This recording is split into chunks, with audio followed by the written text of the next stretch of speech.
Hello there folks, I am Dan Brown. Tilly is on the move, as you can probably tell from the unusually noisy environment, and today I've got a completely random boat life vlog for you. I've been wanting to do different videos like this and everything's gone completely awry over the last couple of days, and what people will probably be tuning into this video based on the video title to see is the broken lift bridge that amazingly somebody tried to drive over in a car before it was right back down and flat, which didn't do it any good whatsoever.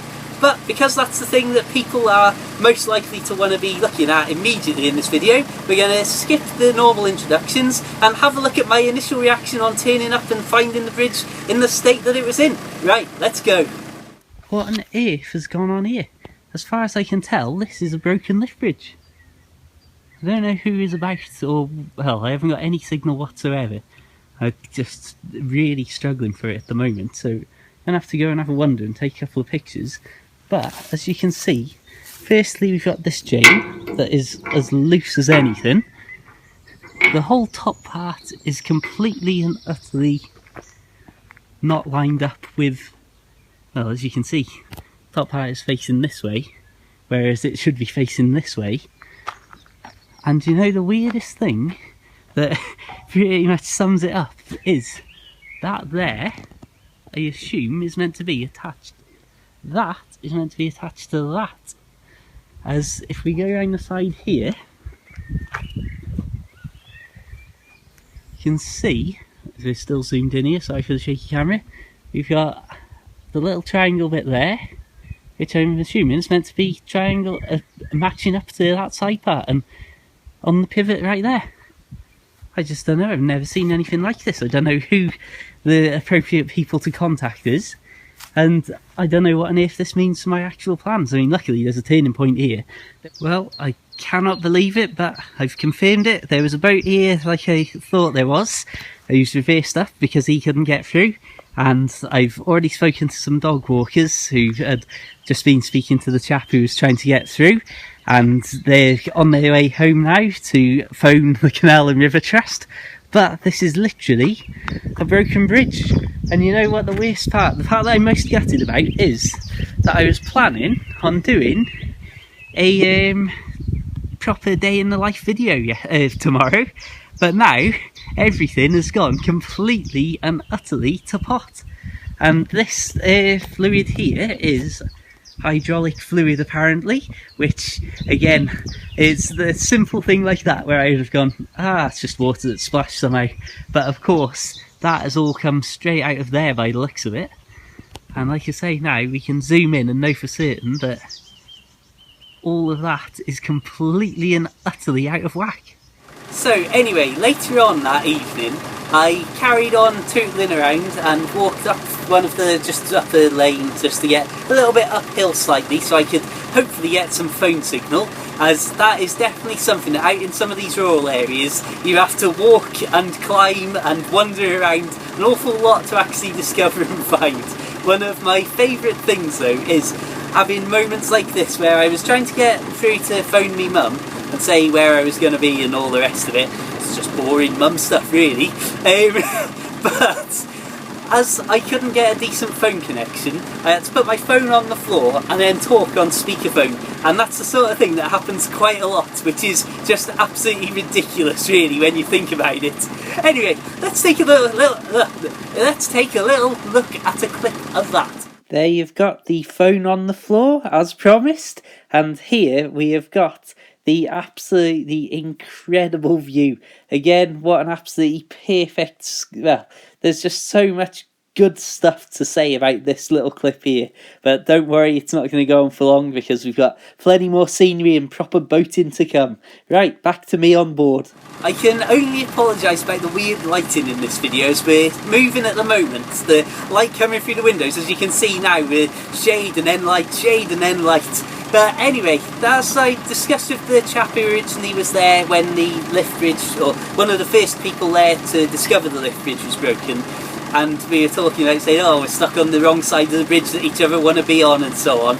And I said, if they do wedge it open, I'm not sure whether I should go through it and hope that when I need to get back and get into the marina, because Tilly's coming out of the water for blacking and engine repairs and so on next week, or this week, in fact, maybe even right now as you're watching this, if you're watching this over the sort of Wednesday the 8th and that general time frame.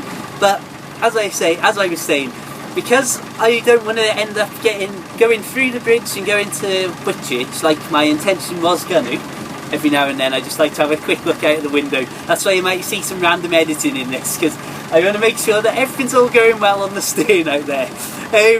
And looking through the window, I can see how straight we are or aren't travelling. Anyway, as I was saying, I didn't want to go through the bridge if they wedged it open, which they did do the following afternoon, but not until I had already turned around and boated miles up the canal in another direction. But oh well, that's just life. But like I say, I didn't want to go through there if it was open, and then on the day or the couple of days that I needed to get down to Wixel and be out of the water, find myself stranded because the canal was closed again for repairs and actually fixing the bridge itself properly. But at the time, obviously, none of us knew what was going to be happening, so I turned around that evening and then enjoyed this absolutely incredible, just perfect summer sunset with all the pastel colours in the sky, but an almost full moon up there as well, just to make it that absolutely perfect sort of silent, still, empty, tranquil canal scene in the evening. Absolutely fantastic stuff. On a closer inspection of my footage, I didn't actually have a proper video of this, but here's a little photo. Right, back to me. Ah, that's better. Now we've stopped, I can speak to you at a relatively normal volume, but still basically shouting as loud as I can. So, after turning around and then having a trip up and going through one working lift bridge the following morning, off I went up and just went back to the sort of Bettisfield area. So, here was the evening's turning around, just before that lovely moon in the sky sunset picture we just had a look at. And of course, the following morning I travelled down a little bit, as I said, down to Bettisfield, and it's well worth noting at this point that the day that I found the lift bridge was the hottest day of the year so far, followed by the next hottest day of the year so far, an even warmer day the following day, which, while I was boating away and away from the sun, even though this was nice and early in the morning, it's probably only around 9 o'clock-ish, it was so hot on me back and on me neck and on me legs. I just couldn't believe it.